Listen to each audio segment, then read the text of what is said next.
This episode contains graphic depictions of violence that some may find disturbing. Listener discretion is strongly advised. Content warnings have been included in the episode description should you wish to consult them before listening. Now, on to the episode. As Cornelia's adrenaline rush faded, her sword arm began to ache and throb, and her muscles began stiffening from the rough ride. Slowly, she bent down to the saddlebags and retrieved her flashlight, shining it first on her dear traveling companion. Oh, Willa. The mare's breathing was beginning to even, but she was wet with sweat, her sides lathered and streaked with scratches, her lips foamy, and her muzzle was striped with raw, angry marks where the halter had rubbed away her hair. Come on, poor girl, Cornelia said, taking the cut length of lead still dangling from her halter. She'd have to walk the mare out to dry her sweat before she could take care of their combined injuries. Otherwise, the cold would finish what the unicorn had started. Once she had walked Willa long enough, Cornelia pulled up a handful of grass and gently brushed her sides, soothing her and clearing away the debris of the ride. None of the cuts were too deep, thankfully, or too dirty. With Willa tended to, she examined the saddlebags and her own injuries. The leather of the saddlebags was deeply scored, and her coat was torn and tattered all along its back and sleeves. Her left sleeve was the worst, shredded from where Willa had spun and knocked her up against a tree. The top of her glove was ripped, and beneath it, Cornelia's knuckles were exposed, bloody and sickeningly swollen. She didn't even try to flex them. They were painful enough. Stock taken, she crouched by the stream and began washing the blood away from her knuckles and eye. The water was bracing cold. It burned her skin with its chill before numbing it completely. The stream carried away her blood and revealed more torn skin and deep bruising across her knuckles. It was only once she was done dressing her hand in gauze and settled against a nearby tree that she stopped to truly think about her situation. She didn't know which direction Rosamond and Brom had gone, or whether they'd even survived their encounter with the unicorn. Rosamond knew this landscape far better than Cornelia did, and without her experienced guidance, Cornelia's mission would take longer, or even fail entirely. Fortunately, Cornelia knew their next heading, Le Cheslé, an ancient fort located on a hill near the river Ourthe. She would head that way at first light, and wait for Rosamond there. They had planned to rest there a day anyway, and she would wait just as long before heading out on her own. She knew the other landmarks she should follow in theory, but if all else failed, Rosamond had instructed her to head west until she met the Meuse. She could follow it north to the Netherlands, or petition for help at an order outpost along the way. That, however, was not a desirable option, as she would be heading straight into a very well-populated corridor of Europe, which would further risk her precious cargo. She rested fitfully, buffeted between waves of weariness and alertness, unhelped by the damp chill of the night and the increasing soreness of her arm. Beside her, Willa seemed likewise restless. She would doze off, only to shiver awake and listen intently to the forest, and grazed very little throughout the night. As soon as the first light began pushing back the stars, Cornelia was up fashioning an improvised set of reins from the length of rope in her saddlebags. After some fussing and adjustment, Cornelia mounted and guided Willa uphill. It took a while to find a good break in the trees. At least the light was good by the time they did, and Cornelia spotted the red and gray smear of the village La Roche-en-Ardennes and its surrounding fields cleared from the blanket of the forest. From there, she scanned east. She grimaced. They had gone south, throwing them off course by at least a mile. That distance was a minor setback as the crow flew, but it still represented a notable loss of time in these hills. While she had a general sense of the location of Le Cheslé, all the hills in the distance looked the same to her. She knew it was nestled in a pronounced curve of the river, but the Ourthe had many. If she reached the point that the river turned south and widened, she would know she had gone too far. Beyond that, she was on her own. She picked a heading and began the day's ride. Cornelia was used to long-distance treks. Willa was too, for that matter. But riding bareback over rolling terrain was a different experience. Without a saddle and its stirrups, much of Cornelia's energy went into maintaining her seat on Willa's back. By afternoon, they had long since reached the Ourt, and Cornelia still hadn't found which hill harbored Luchalie. Being so close to the river was making her twitchy. People lived and moved along waterways, and she didn't want to be seen, especially in her condition. Any fisherman that caught sight of her would surely remember her and comment upon it later at their local bar. As the sun continued its sink westward and the deep ache in her arm persisted, she swore. Where in God's name is this place? She huffed, dismounting. She fumbled crossly with the clasps on the saddlebags, which she had draped over Willa's withers in front of her, and dug out a hard biscuit. The trees were thick along the river, their leaves strikingly vibrant shades of red and orange. Any other day, and she would have marveled at their splendor. Today, they presented a frustrating obstacle, blocking her view of the greater contours of the terrain. She was halfway through her biscuit when she heard a soft snort behind her. Cornelia whirled, sure she had been discovered. And there, standing on the riverbank behind her, stood the bay horse she had seen the evening before. It watched her, ears pricked and eyes attentive. Willa whickered a response, more alert and lively than she'd been all day.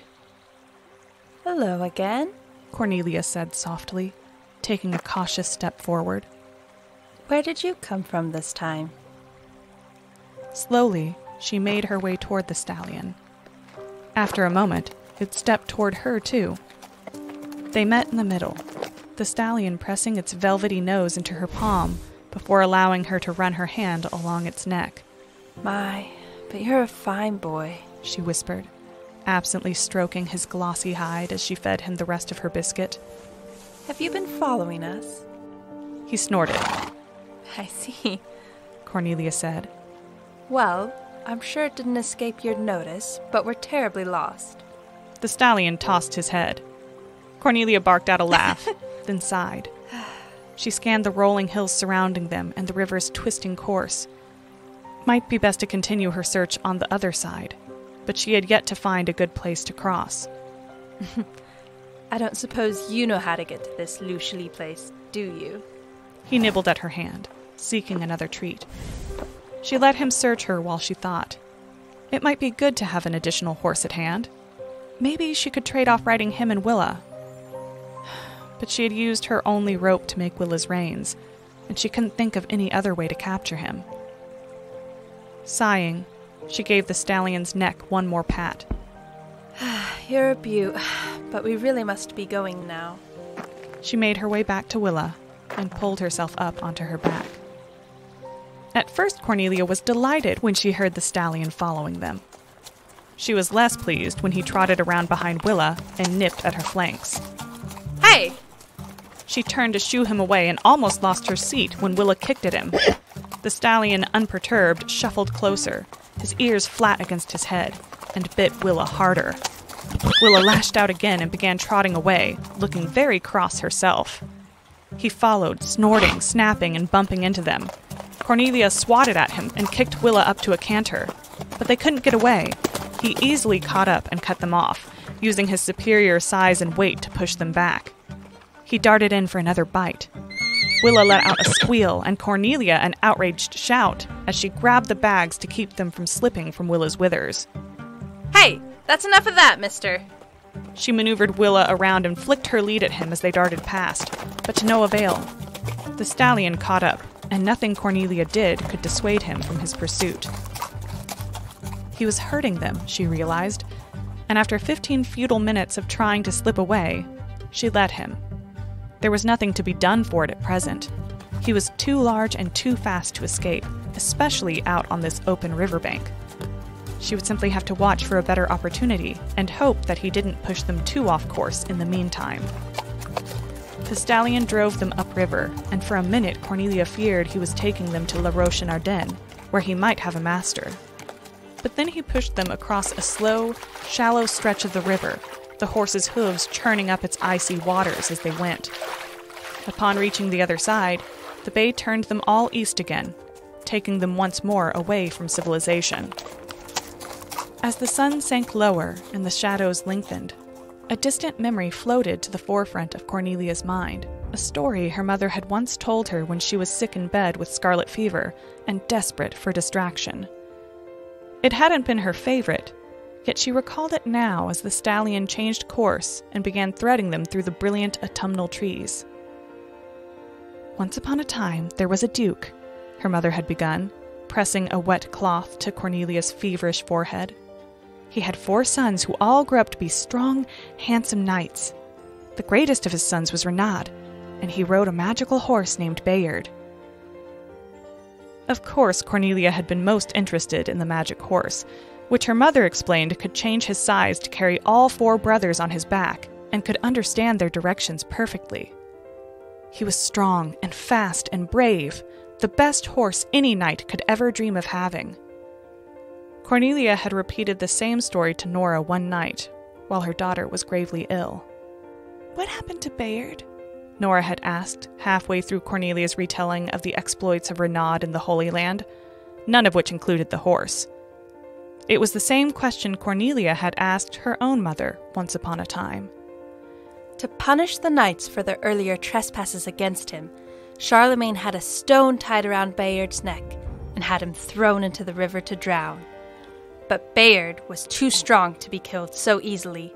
He broke the stone with his powerful hooves and escaped to live in the forest forevermore.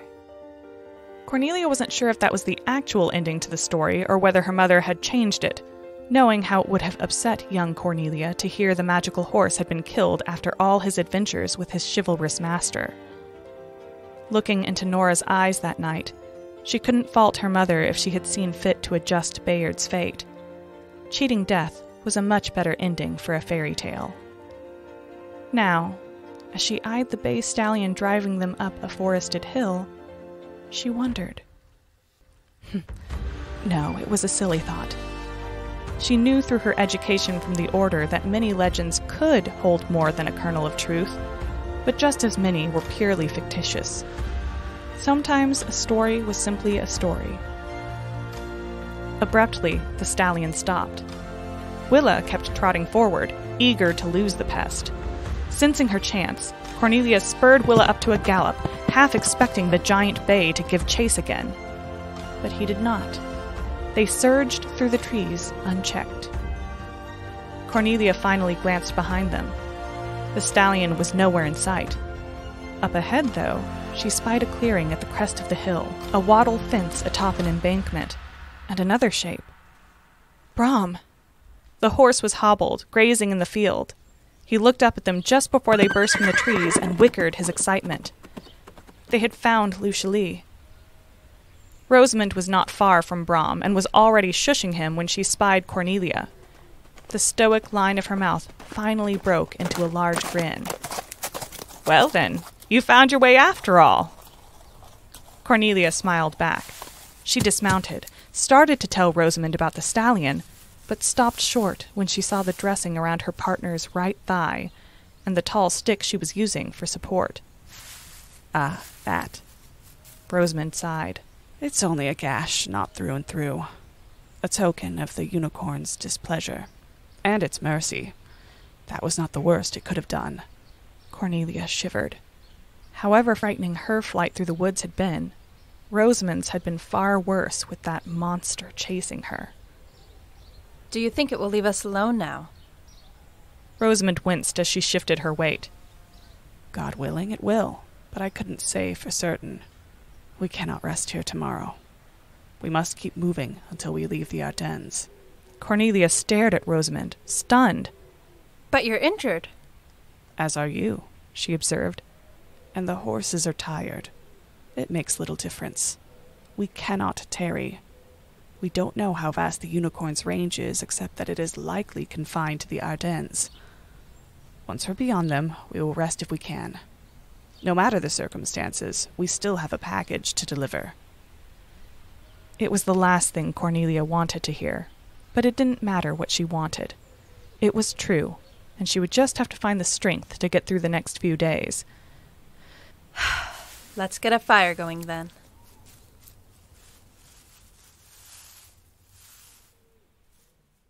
They ate and redressed their wounds, and as dusk faded into night, Cornelia settled in for first watch.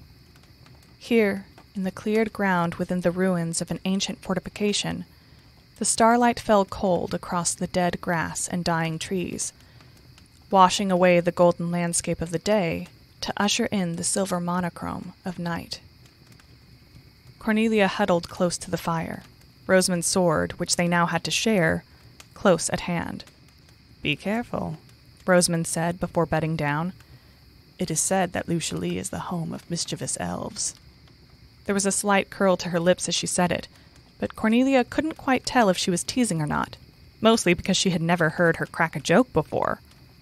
By the time she had decided to ask, Rosamond was already asleep. By God, Cornelia was tired. Tired and hungry and sore. She'd experienced all three before in journeys past, but they were never pleasant, especially when they all came packaged together.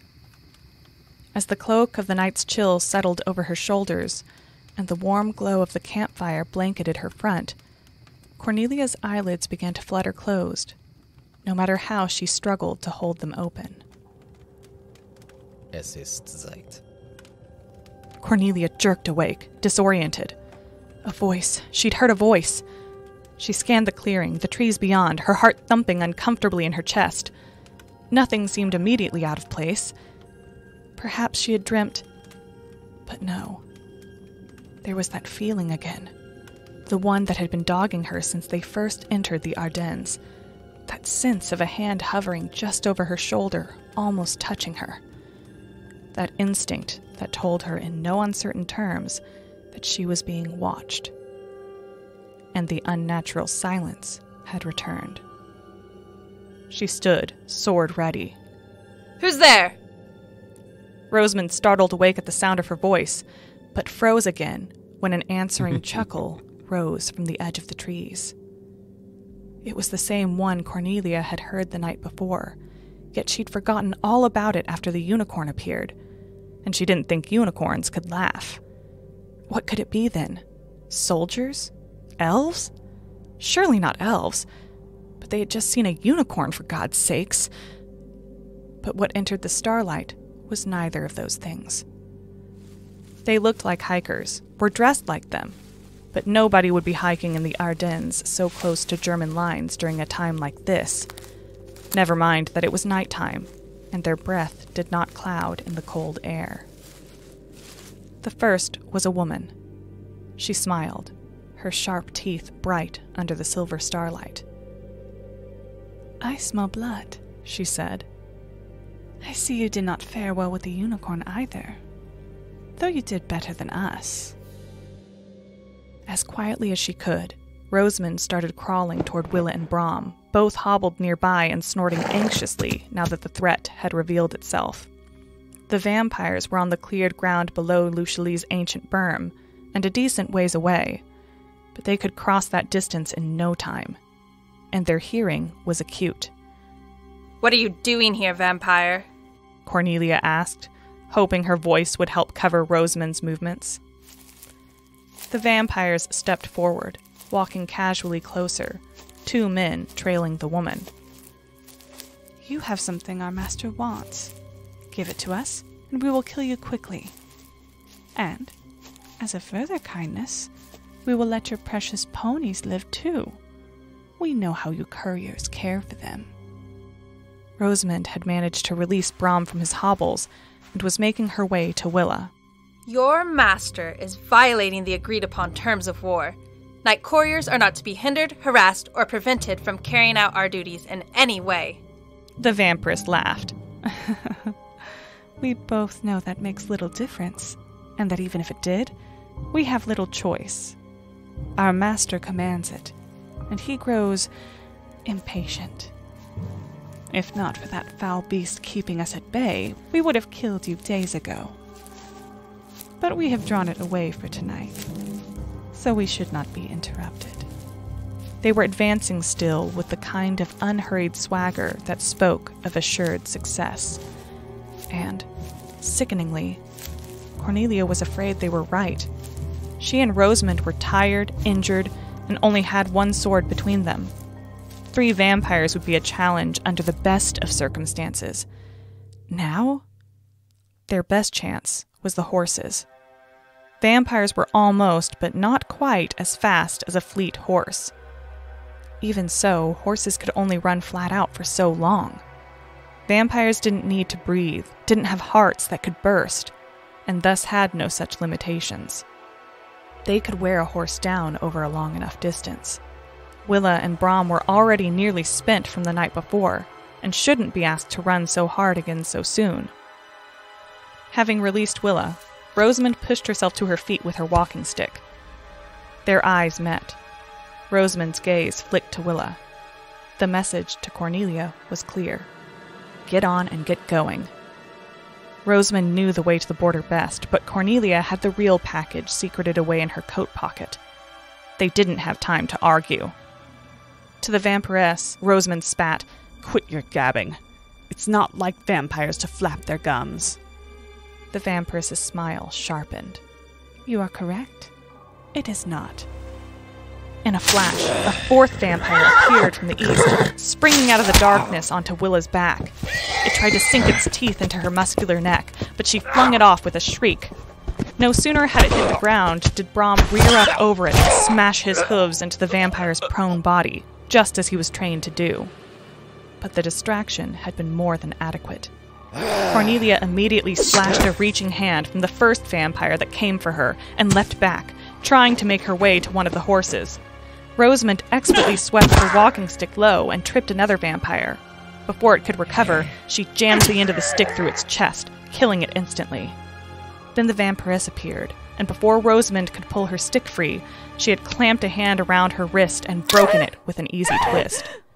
Rosamond cried out, her injured leg buckling, but even as she sagged, she ducked forward and bit the vampiress's hand with all her strength.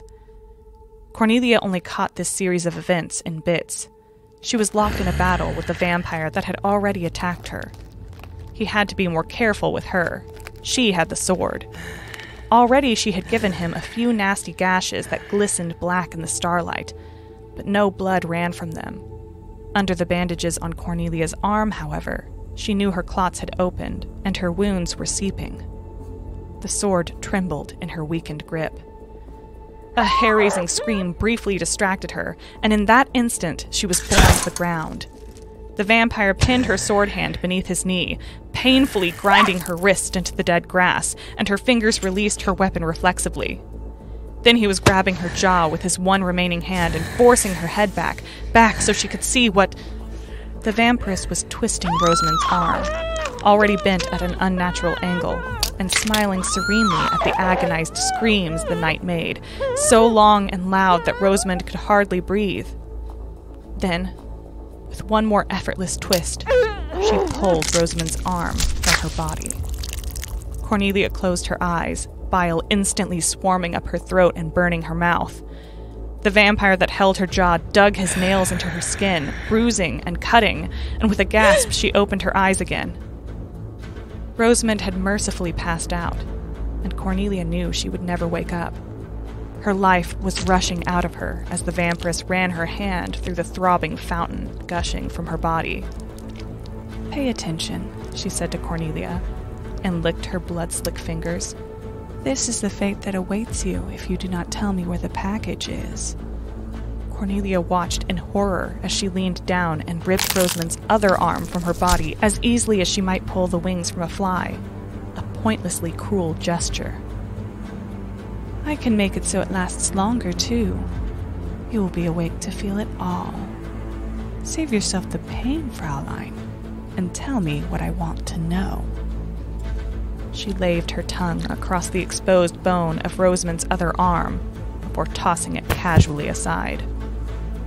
Then she started toward Cornelia. Panic surged through Cornelia's limbs, and she struggled beneath the vampire pinning her to the ground. What could she do? Maybe she could regain control of her sword arm, but that was a long shot. She had a dagger clipped to her belt. The vampire hadn't noticed it yet, or perhaps didn't care.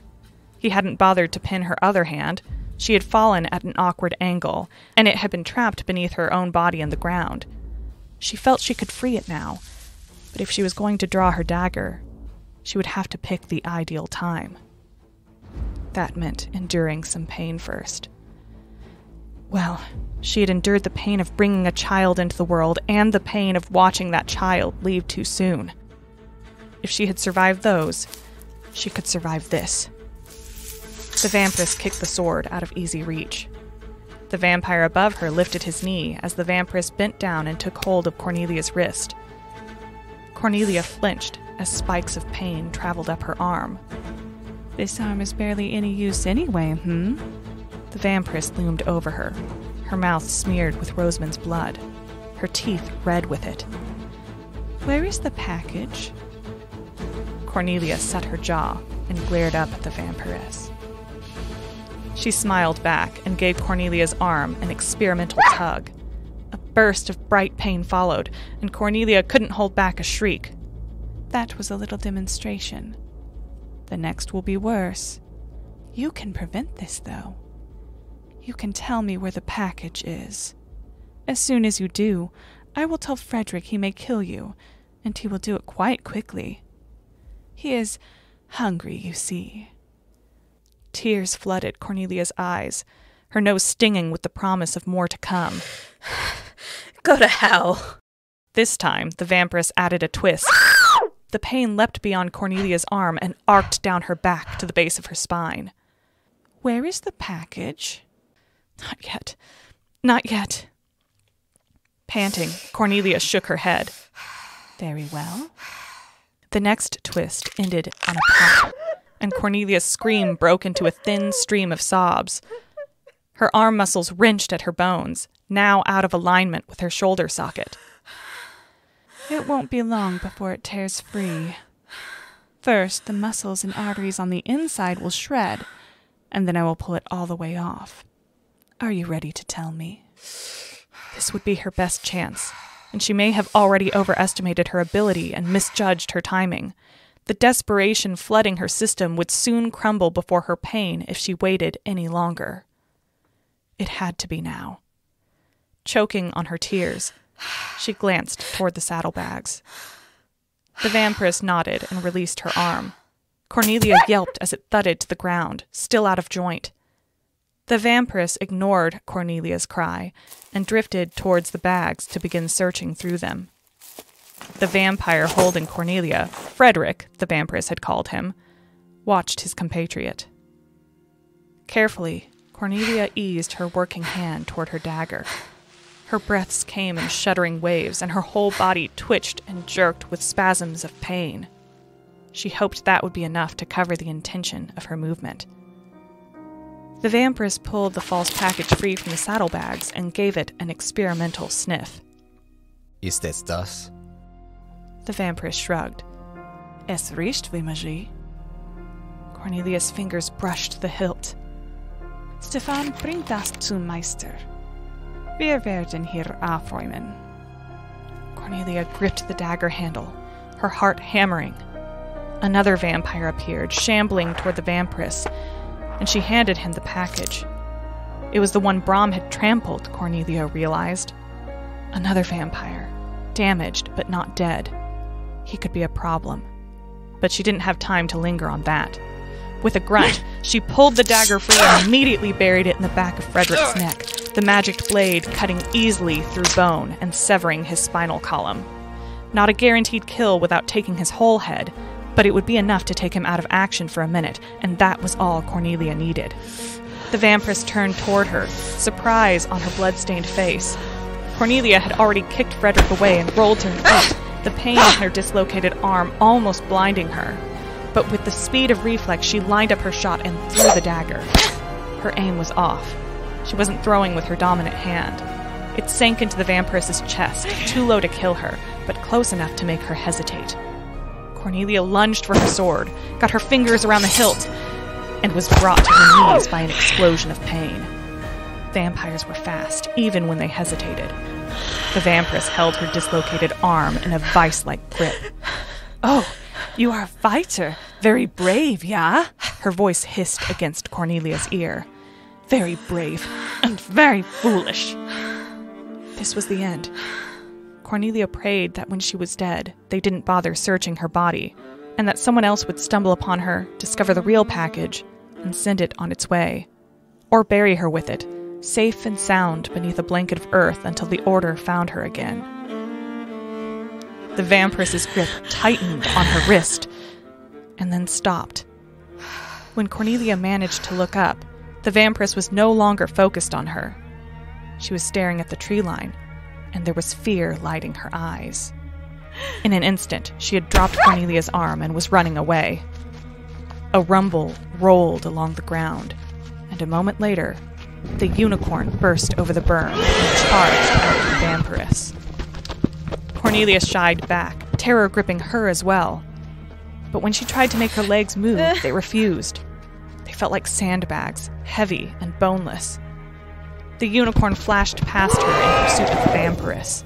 For all her preternatural speed, it caught up to her easily. It bore her down, gored her through with its horn, and wheeled around to chase the vampire with the package, who was also trying to make a desperate escape despite being even less capable than his companion.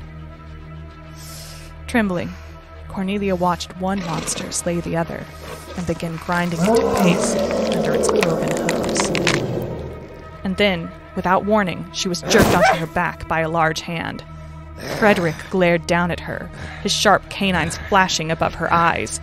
He had recovered faster than she had predicted, or she had been watching the unicorn longer than she had thought. Du kleine Schlampe! Cornelia released a thready scream, her anguish more than a match for his anger. No matter how clumsy the motion, she forced her arm to move. The blade scored a deep slash in his shoulder, and he released her. She threw herself forward, away from him, before turning to face him, just in time to see the unicorn thunder up behind him, its own sharp fangs bared. Before he could react, it sank its teeth into his skull and lifted him from the ground, shaking him like a fox would a hen. He had long gone limp before the unicorn tossed his body to the side and turned its baleful gaze on Cornelia. She stared at it, her vision strange and stuttering. I'm losing consciousness, she realized. She'd hit her limit, and now she was done. Well, that was all right. If she was going to go, she thought, as the unicorn slowly advanced toward her, its head down, the sharp tip of its horn glistening with blood. This, at least, was better than being torn asunder by vampires. And Nora. She could tell Nora.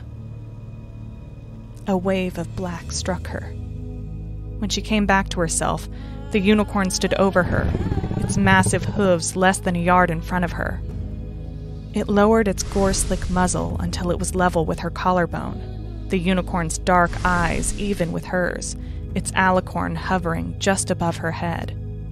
It sniffed her, its breath gusting hot against her skin and smelling strongly of iron and salt. Its tongue came out from between its teeth, and the unicorn licked her neck, dragging the necklace up from beneath her tattered coat collar, the tags and her daughter's charm jingling against each other. Another blast of its potent breath hit her face. That was when she passed out entirely.